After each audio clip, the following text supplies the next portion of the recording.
I see I didn't really miss much. Bruins lose 3-2 in overtime to the Vancouver Canucks. Yesterday. Welcome back down into the den. Reason why this is coming out tonight instead of last night when it probably should have. Big reason. Instead of watching the game, I was at a candlelight vigil for Next Benedict, the 16-year-old non-binary kid who was beaten to death in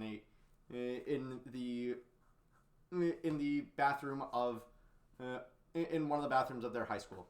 Because if there's one thing this country loves, it is killing queer people.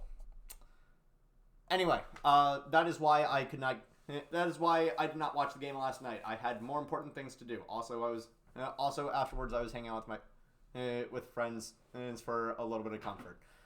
Because in situations like this, comfort is kind of paramount. But it's important not to get too comfortable. It's important to realize that there is still shit that needs to be done. Case in point, the Bruins game. All right, so geeky. From what I saw, I actually ended up watching the entire thing back on my thanks to illicit services. Excuse me. Yeah, I watched the entire thing back. Geeky, believe it or not, great game from Geeky, and it's kind of something that we needed from the Geek Squad. Was Geeky actually breaking out? Now, the thing that really pissed me off, Lori. He was out there for the majority of the game, and in the last 8 minutes, not a single shift. What happened afterwards? 2 goals against us. Forward is out there, and then we lose. Because God knows that JT Miller for some reason has turned it around. I mean, I'm kind of happy for him, but at the same time, why is it against us? It's okay. It's fine. Honestly, it is fine. Getting a point out of this is kind of crucial, but we're really getting pissed off at all the blown leads. So this is gonna be another one where most of the talk is about the deadline. People are wanting Hannafin. People also want Gensel and Tanev. No shot. We got all three. But I don't know why you guys want Hannafin so much. I really don't. I really do not. Ultimately, at his best, he's a jack of all trades, master of none. This is a guy who's not in the top 100 in defensive zone start. This is a guy who is not in the top 100 of defensemen who start their in terms of percentages of shifts started in the defensive zone. So they don't entirely trust him in the defensive zone. And that's for good reason. Money Puck is where I'm getting most of this. Which, by the way, great website, Money Puck. But Hannafin, it's not just that they don't trust him in the defensive zone. They don't trust him in the defensive zone for good reason. The man, Money Puck also tracks takeaways and giveaways. Great stats. It's how I found out that man Pasternak really sucks at puck possession, because he led the entire league in giveaways last year with 109. Fantastic. But in terms of defensemen this year, in terms of all defensemen this year, Hannafin has the 5th most giveaways in the defensive zone with 44. The 5th most out of all defensemen. This isn't 5th most out of forwards. This isn't 5th most out of everybody. This is 5th most out of defensemen. when you are in the, we all know we all know Steve's quote at this point. If you're a goaltender, tend the goal. Well, I have a little bit. I have something to tell you all. You ready? You ready? Good. I hope you're ready. If you're a defenseman, defend! But I think the asks for particular players is not necessarily what's frustrating me right now. What's frustrating me right now is the haul that people want to give up. And look, we don't have a first round pick this year. We don't pick until the 4th round, unless we sell off pieces to get picks, which is not going to happen. This team is not prime. This team is not one that people are going to want to see fall off. And to be fair, they are still playing good. Taking a point off the coming out of a game against the odds-on President's Trophy winner this year. That's pretty good. It's pretty good. You scored 3 out of a possible 4 points against them. That's still great. I don't want anyone to think that the Bruins are not good right now. They're running into problems. God knows they're running into problems. But honestly, running into problems isn't the worst thing. I think part of what made last year like full of red flags. The biggest one, they didn't really face any adversity. The biggest piece of adversity I think I could find from them was all the off ice shit with Mitchell Miller, and the fact that they had a 3-game losing streak, and I think they lost 4 or 5 in that time frame at an earlier point than they did the previous season.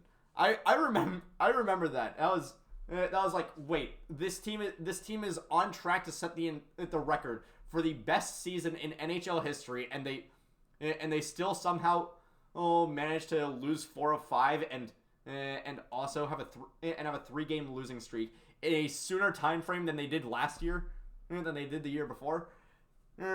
For reference's sake, the year before, 21-22, they didn't lose 4 of 5, nor did they have a 3-game losing streak until like game 75-76. Meanwhile, last year, 22-23, they did that around like game 53, 54, I forget. This year we're getting in our own way. Absolutely getting in our own way. Hey. But because of that, we're probably going to be buyers. But is it worth it to break up Swaymark? I don't think so. I really don't think so. I personally do not think that it is worth it to break up Swayman and Allmark. It's not just the chemistry. All things considered, they are still a top 5. They are still a top 5 goalie tandem in the league. And this is honestly where I wish, when Allmark was injured earlier this season, this is where I wish they would play Boosie one of those games.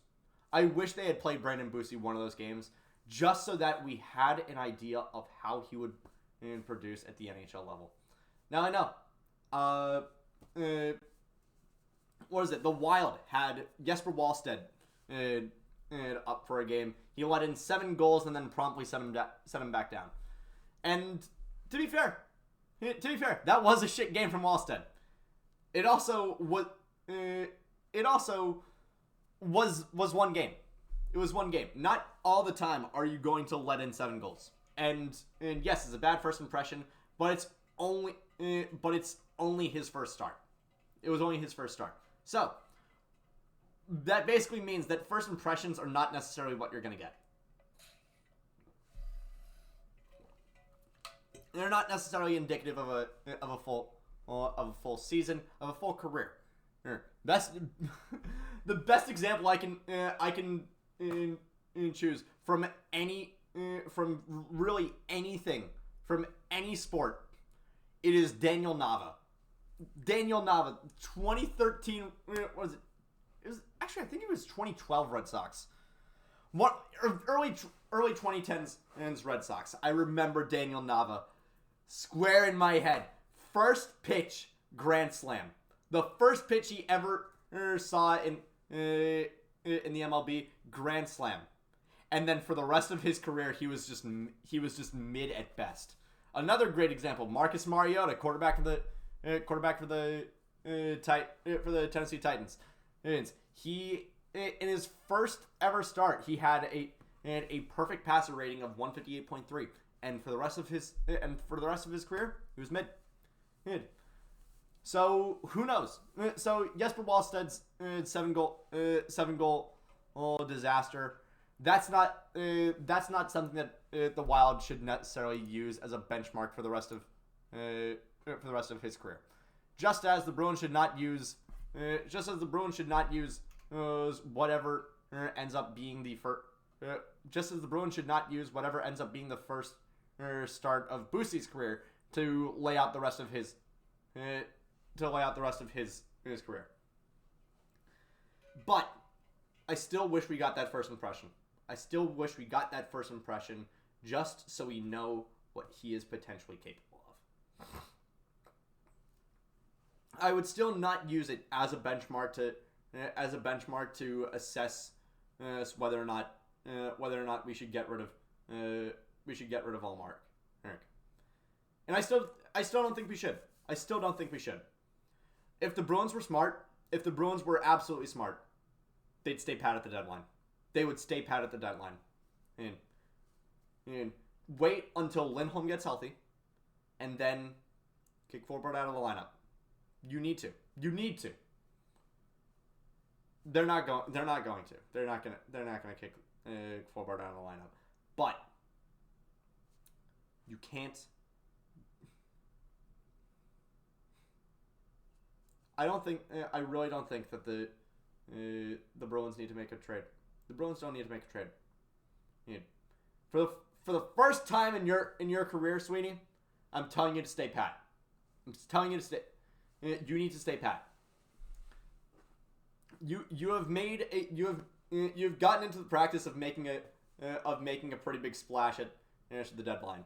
And I remember 2019, you made the splash for you made the splash for Coyle. 2020, I don't even think we had a trade deadline, and because COVID. 2021, you made the splash for Taylor Hall. 2022, Lindholm. 2023, Orlov, Garnett, Hathaway, and Bertuzzi. This year, nothing. You don't need it. You need Lindholm to be healthy. That's all you need. Is you need to make sure that Lindholm is healthy. Because Bruins Twitter is wrong about him. Bruins Twitter is absolutely wrong about him. There are a bunch of people on Bruins Twitter that are that have been complaining about Lindholm all season. He hasn't been bad. I will look. I'm past the Leo Carlson goal, or was it? I forget who it was. The one that I was confused at the beginning of the season. And why are you allowing him to take the inside? And I'm past that. I am very much past that.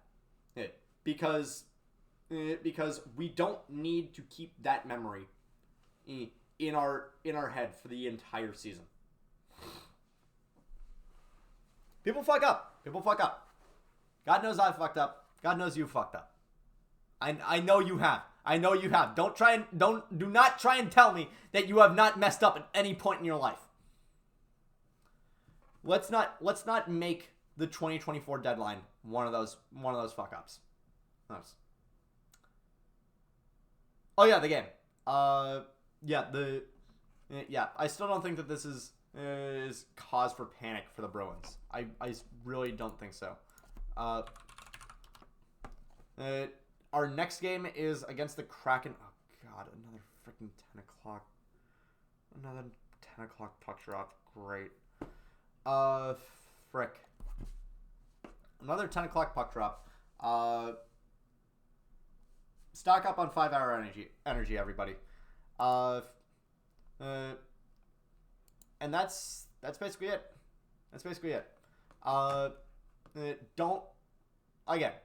Do not use the Bruins' recent performance, and do not use this game against the